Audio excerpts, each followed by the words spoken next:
All right, hey, so welcome back to the Movie Squad. Movie Squad, woo! Here we are in the same studio, new table, and we can actually bang on the table, but it looks all nice. It's so round and brown. Nice and round and brown and everything. Thank you, John Moores. Thank you, John Moores. But also, this is one of those films that has been selection for one of the squatters. You know, this has been Sinead's pick for a while for this around this time because it's close to Sinead's birthday. So I'm going to be 22. Instead of saying happy birthday, should we say happy death day? Yes, definitely. I don't know. That sounds kind of grim, but I don't know. After the day I had today, you might be saying this for me. But like either way you look at it is that interesting choice because, I mean, you know, we've often talked about slasher films and old horror films and everything. And this is one of those like modern or close up to date horror films. Yeah, it's a Blumhouse picture, so. Well, yeah, one of the really like cheap ones that he made a lot of money for. So much that he even had a sequel, Happy Death Day to You. Yay! Now, if you've watched Happy Death Day, you know we're probably gonna like not spoil too much of it, but probably. But either way you look at it, is for me, I actually watched Death to You first. By accident. I didn't know what was going on. So yeah, I mean, it was called Happy Death Day to You. Yeah, exactly. You know what I mean? And then it's kind of weird because I'm like, wait a minute, hold on, man. I remember seeing Happy Death Day a while ago, and this isn't how that movie was. But this is one crazy type of butterfly effect, isn't it? Yeah. So why don't you start off, Sinead, because you selected it. I mean, like, this is the butterfly effect type of movie, but is it one of your favorites? Yeah, like I remember like seeing this advertised and being like, oh my god, this looks so good. But like I'm a big fan of gore, and this is kind of one of those more PG-13 kind of movies where there's not too much going on. It's all about the context. It's basically a big rip-off of Groundhog Day. Well, what about a big rip-off of Final Destination as well? Kind of, yeah. Like it knows what it's doing. It knows what it's doing. Yeah. Like it says at the end, they know what they're doing. So it's just kind of like, yeah. But you liked it. I like it, yeah. What about you, Andrew? When this was on the selection list? This was one that I've never really been interested in before, and it's been on a few times, and I've sort of thought about maybe watching it. So of course when we were doing that, you okay? Yeah, I'm trying to cough with my mouth closed, but that's okay. Sorry. How does that work? Not very well. I'm fine, Andrew. Go ahead. And obviously when it got suggested for this episode, and I actually sat down and watched it. I didn't watch the second one, so I don't know what happens. That basically explains why like the loops are a thing. Yeah, exactly. Which is what I was a little bit more sci-fi. Which is why I was like left like dazed and confused by the end of the first one, but like it basically because there's explains no why. explanation. You know, it's kind of like you got this kind of ghost face guy going Baby around face. like. Well, I know, yes. It's the team mascot of the college, is the baby face, which is weird. The unofficial sequel to Bugsy Malone. Yeah, weird mask, but I mean, Ghostface in the Scream kind of scenario, isn't it? You know, but they didn't really explain it and stuff like that. But we'll get there. But I mean, what about you? Because you don't really like horror movies. I'm not a huge fan of them, but I think this one does have an interesting concept, even though it's been done to death at this point. But I think it does do it in a unique enough way that it does stand out as its own thing. Like continuity things aside, it is very well done. Yeah, I mean, because these kind of films can go wrong in the sense where, it's a loop film, right? Yeah. That's why I said it's kind of like Butterfly Effect a little bit. It's a loop film, so it's interesting. I'm wondering how many times did they actually have to shoot that wake up scene? No, that's what I mean. I was like, did they like just like do one day of like, okay, we have this room, let's just do this over and over again, and the walk through the campus. Oh my god! And over again. Oh my god! I mean, yeah. Do you? It's like about 10 or some. No, about 10 to 15 times. Yeah, because like, should we explain the movie? Like, yeah, go ahead, go for it. Right. So basically, we meet this college student called Tree, short for Teresa. And she's a party girl. She's a party girl. She wakes up in some boy's bed and she's like, "Oh, it's my birthday." And the stupid ringtone's like, it's my birthday. Now you gotta pick up the phone. And it's daddy calling. And it's daddy calling. You've had that call. And to be fair, like, they do the exposition, like, really well in the first, like, 5 minutes. It's like, oh, there's this train wreck girl. She obviously has, like, family issues because she's not answering the phone to her dad. You know, she, walks through the campus. Like, she doesn't care about the environment.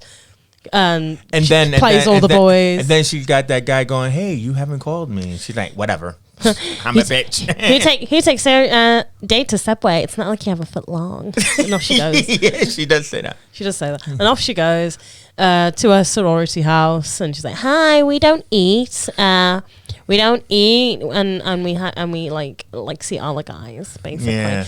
And that's basically, we get her in the first 5 minutes. We know what we're dealing with. Until she's on her way to a party and some creepy stuff goes down. Wait, you left something out. Oh, wow. Oh, no, because the roommate. Oh, yeah, important. The nurse. The roommate, the roommate, makes her a happy birthday cupcake.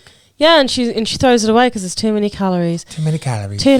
Oh, she's also having an affair with her professor as well. Oh, yeah. She probably mentioned that. As you do. You know, thank you, Andrew. As you do. I had an affair with all my professors. No, I didn't. Please give me a first. Jesus Christ, man. It's like these professors are all the same. I feel like it's an American thing. It is. I don't understand. Like, I don't know. Anyway. So So we see all that. She's on her way to her party. And a mysterious figure in a baby mask. Just kind of like hanging out with some people and everything, and she's doing that.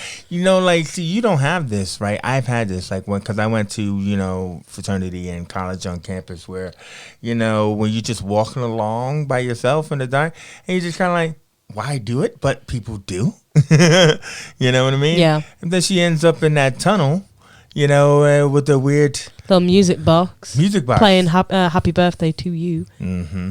The song. Yeah. The one-hit single. Exactly. And then Babyface. And then Babyface comes out with a knife. Stabby, stabby, uh-oh. As you do. But instead of dying, she just wakes up in the bed again. And she's like... What's going on? Oh, wait. She's like a final girl, right? She tries to get away and everything. She doesn't get killed right away. Yeah, she runs a bit. But see, you know what? I think that's what's really kind of interesting because, usually you set a girl up like this. We're following her. She's the protagonist and everything, and she's going to survive the night with the serial killer and everything. But this girl, she gets it. Yeah. How weird was that for you? I mean, as a twist in the movie, because aren't you it's only the first saying 5 that she minutes. would have survived? I mean, we know that we know the concept of the movie. They revealed it in the trailer. You know what I mean? It's like, she's gonna die and keep waking up. The first scene, to be honest, with what's been going on recently, it was very real, almost too real. To be honest, just like girls walking alone in the dark and getting attacked. You know what I mean? True. It was just kind of like one of those tragedy things. But nonetheless, she wakes up the next day. To the same boy in the same bed. Exact same. Yeah. And she's thinking, hang on a minute, this is a bit weird. She's not cotton to it right away. No, she thinks it's a bit weird. So she goes about her day once again, same as usual. Only same familiar scenarios. Yeah, only this time she actually makes it to the party, didn't she? Yeah. And because she doesn't go through the tunnel this time. Yeah, she didn't go through. Yeah. So she makes it to the party. There's some drama because she's seeing this boy that her friend likes. So the friend's angry at her. Yeah. She storms off. The boy takes her up to his room and there's a private disco thing going on. What the hell was that all about? Well, it had to be loud. It had to be loud enough for her to be killed without anyone hearing, basically, is what happened there.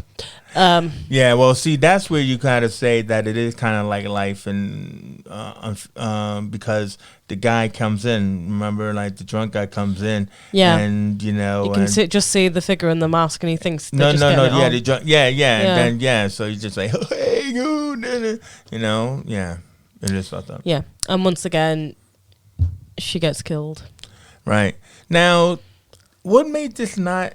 Was it because I know you often talk about these horror films you're a bit desensitized to them and everything, but this seemed like they did it in a way on purpose so that way we wouldn't feel, because I didn't really feel any, oh my God, she's gonna get killed and she get killed and everything like that.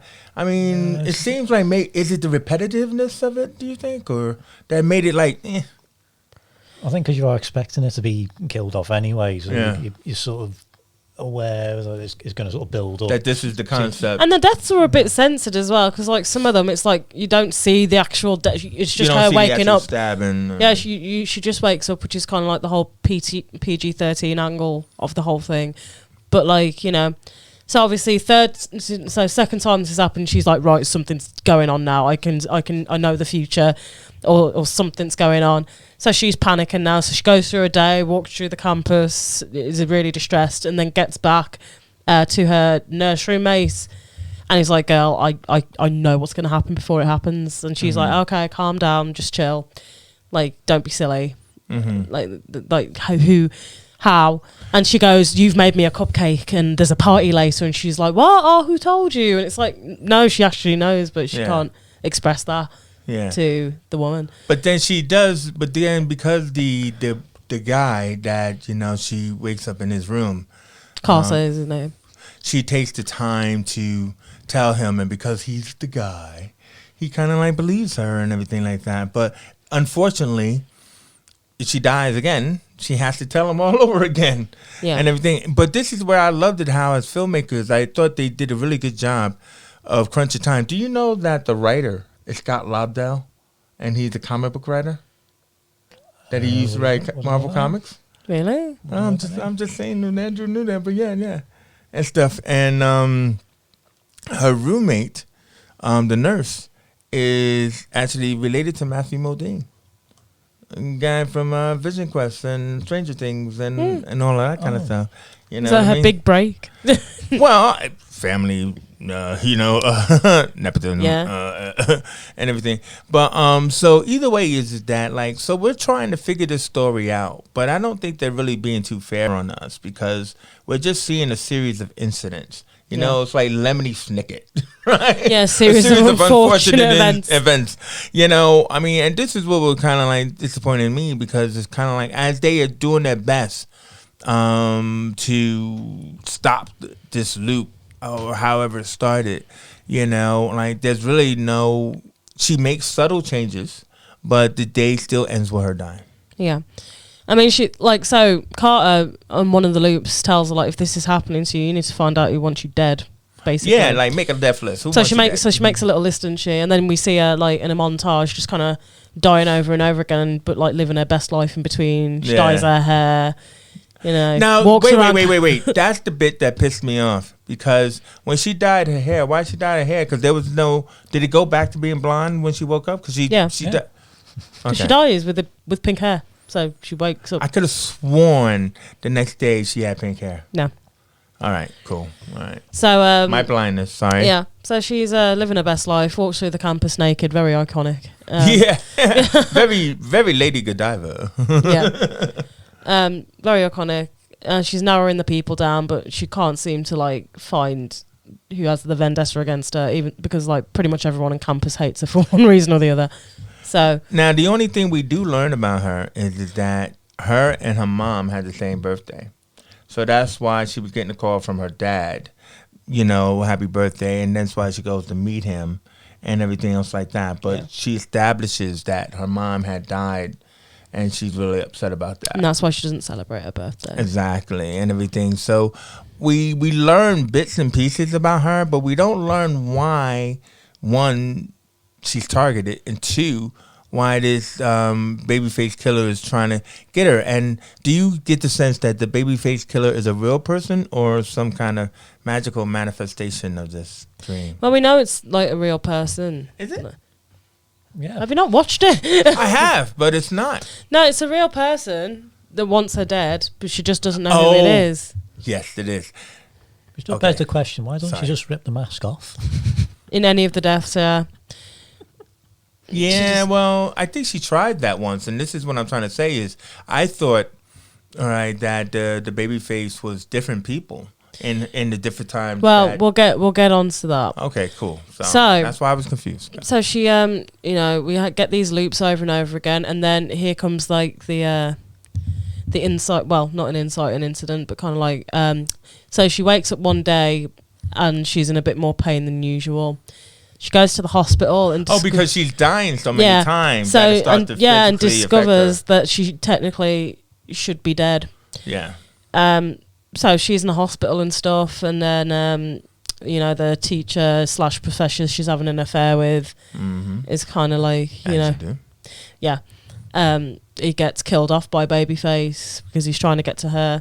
And she's kind of like, well, if I'm in all these different places and this person keeps finding me, then they must like know me, or they must know where I am and all. And I think Carter says like, oh, whoever this is must know it's your birthday or something like that.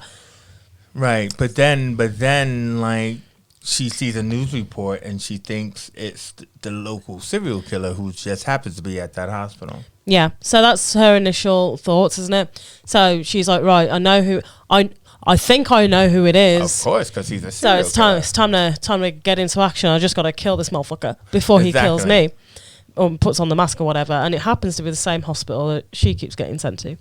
So she does a loop where like her and Carter are getting on this dude. It's really intense. Well, because he believes her, he actually shows up to try and save her. Yeah, and she starts to fall in love with him because obviously she would. But then he gets killed. Yeah, he gets his neck. So she's like, well, wait a minute, hold on for a second. So now I have to kill myself so that way Carter could come back alive. Yeah. So she jumps from the bell tower, doesn't she? Yeah. Right. Splat. Exactly. Yeah, don't want that. But now she has a game plan. So they end up like managing to apprehend this man. Do they kill him or they... What happens there? Yeah. They do manage to kill him. But then what happens is that...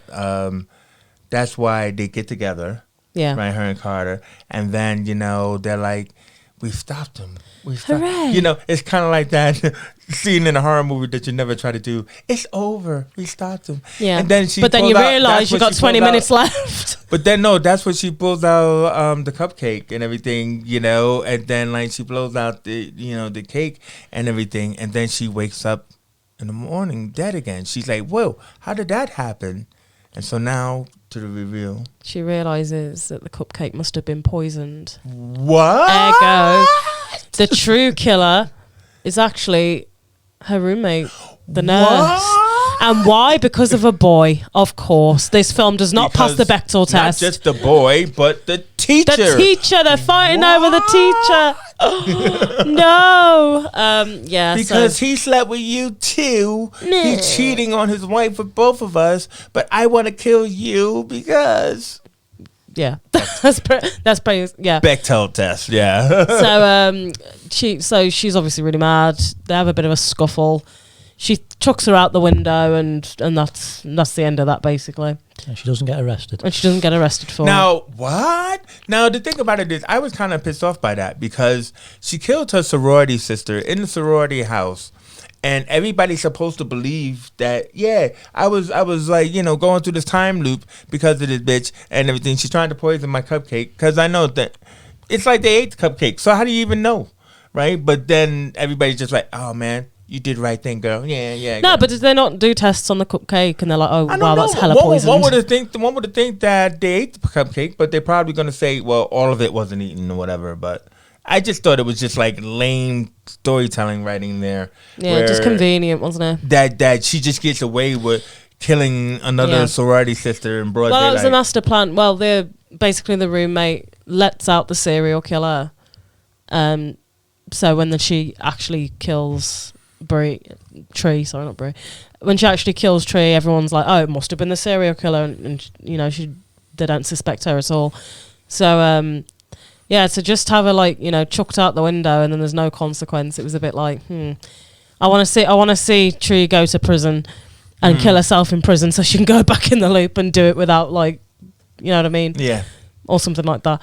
But and then, so I guess because she killed the killer. The loop ends. Until Happy Death Day too. I know, But we won't I'm talk getting there. about that. Oh, we are going to talk about that because I didn't waste my time watching this movie without being. What I'm just trying to say is, how satisfying was this ending? It was in the middle for me because I think it does pay enough off, and I was quite fine with not really sort of knowing why she kept going back. But Right. Suspend your disbelief kind of thing, isn't it? I wasn't happy. either. But the babyface killer. I mean, even though the girl is supposed to be, I'm the babyface. Like killer. I like the twist. That was cool. I like the cupcake. Yeah, kill. like that's what I mean. It's like Yeah. that was clever Yeah, because like it that's was. been happening. Like when I feel like whenever you write and it's to do with time loops and you've got to Which be is very so difficult. careful. Yes. But like they managed it really well, and it's probably because he writes comic books and he's into Yeah. that kind of Was it, they did that one bit though where I just knew that it was going to go a little bit wrong, where when she's walking around the campus and you see all the different things happening, I thought they're going to get that mixed up or wrong at some point, and they did several times. Did they? Because like it's just it's not Empty necessarily. So doesn't it go? The It goes sprinkler, the eco terrorist, not Yeah. terrorist. Eco girl, sprinklers, Yeah. boys cheering, and then one Yeah. falls over. She sees her ex, kind of thing. Is Yeah. that- It's how fast everything was, because it's literally just one after Because they another. had to speed it up And then now. next thing you know, there's like really long gaps between things happening. It's like, oh, really? Yeah. Well, this is supposed to happen and this is supposed to happen. Well, Yeah. they should have happened by now. yeah. Okay. So, all right. So that's Happy Death Day. But before we go, I am going to just really zip Death Day to you because it explains a little bit more. So, do you remember the Asian guy who kept coming to the door? He kept coming in saying, "Oh yeah, you want that fan vagina?" Yeah, what's up, bro? You The got most that I loved how the most insignificant character of the first one then becomes like the main character of the second one. But like, it Oh, works. so you saw it. Yeah, I have seen too. All right. So basically, we both will break it down. So basically, Death Day 2 opens up on the Asian guy who had to sleep in his car because his roommate had the girl in the bed, right?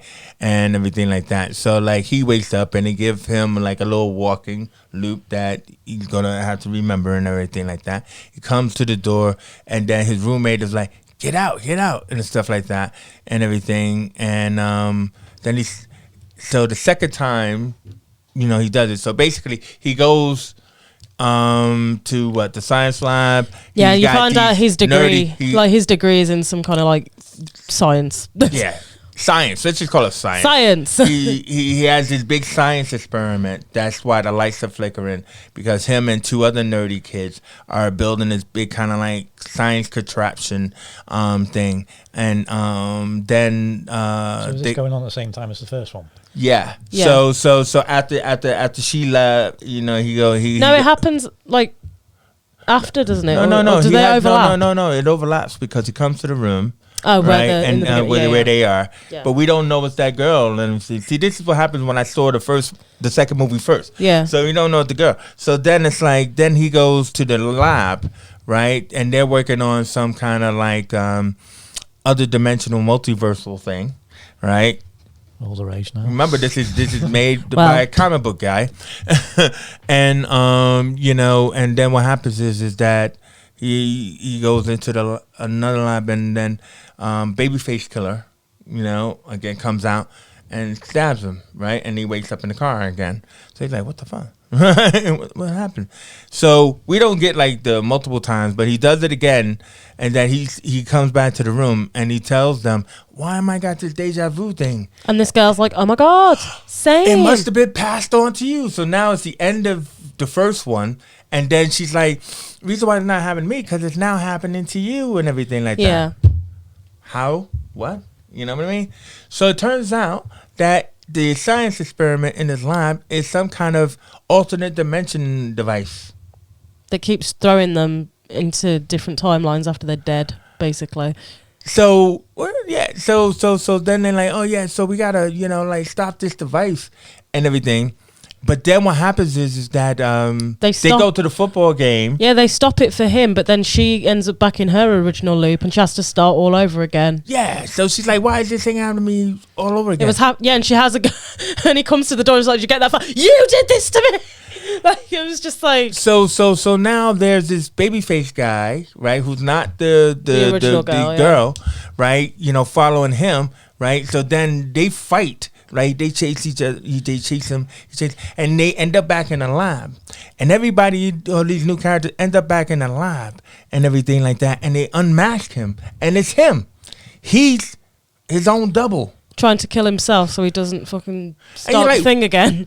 What? So how does that work? So they tie him up, right? And he's like, don't do it. And I waited for this to pay off, and it never pays off. Yeah. Right? He's like, don't do it. So he presses on the device, right? And everything like that. And a big explosion happens, and they end up in an alternate dimension. That's why it's happening all over for again, because they're now in an alternate dimension, right? And in this dimension, what's his name? Carter? Yeah, the boyfriend, yeah. The boyfriend is now the boyfriend of her sorority sister. Yeah. And everything like that. What? And it's like... Yeah, the boyfriend's a Chad. Like, but I still want to help you. No, you seem nice enough. Oh, yeah. I'll still help you out, exactly. You know? And there's some kind of But the biggest thing is, we found out in the first movie, her mom died, right? So she discovers that her mom's alive in this alternate dimension. Yeah. So now she's like, oh, I don't want to change anything. I want my mommy, right? I want to keep my mommy and stuff. I don't really care about anybody else. Yeah. I don't care that, you know, and then who's the babyface killer? Because they got him trapped, right? So the babyface killer now turns out to be the doctor she was having an affair with. What? I just want you to keep going, what? What? What? You know what I mean? And she has to help the psycho nurse roommate, right? You know, stop the doctor. So she's no longer a killer, but now she's a helpful companion. She's redeemed herself from the first one. How is this possible? So all in all, she's selfish because instead of they're trying to like reset the device so that way they could go back to the real dimension or their dimension. their own dimension where. But she doesn't really want to do that because she's selfish. She wants to keep her mom. But then they got this. And the roommate's alive. Then they got this teacher guy who's like, no, I'm gonna shut down the experiments. Yeah, like causing blackouts, and he tries to take their device and all that kind of stuff. Are you following me? Oh my god, did I lose you somewhere? And that's from the first movie when the lights kept going out in her room. Oh my god, yeah. You have to watch both movies because it's a two-parter. But what did you understand what's going on? How long is this?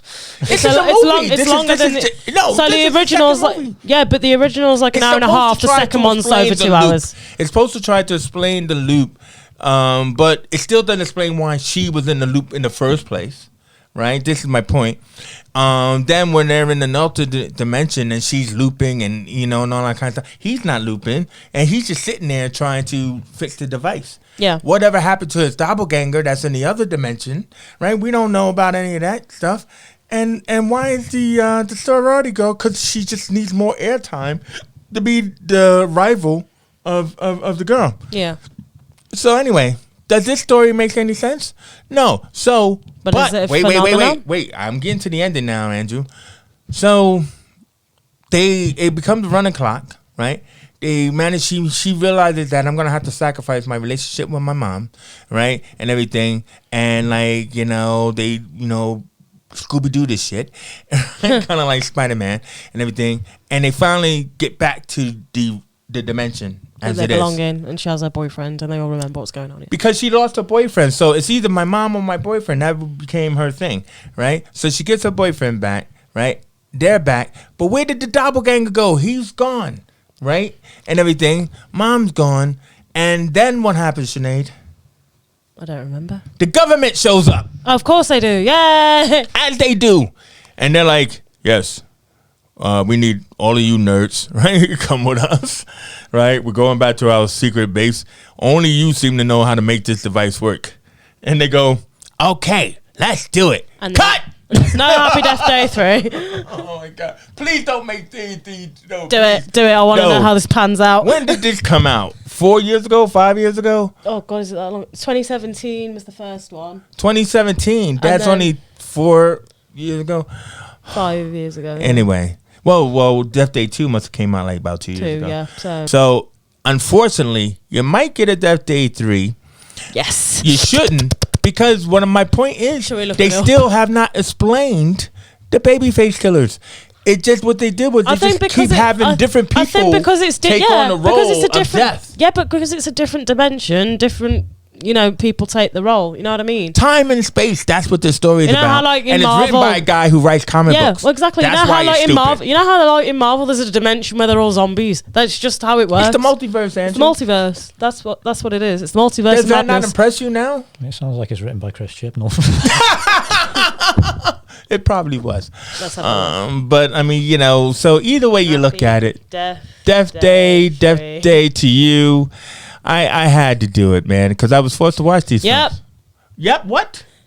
There's a Death Day 3 news, 4th of June 2021. Well, wait a minute, no, Sinead. Wait, where are we? Will there be a Happy Death Day 3? Happy Death Day 3 isn't dead. What's it called? It's going to get a series? A series?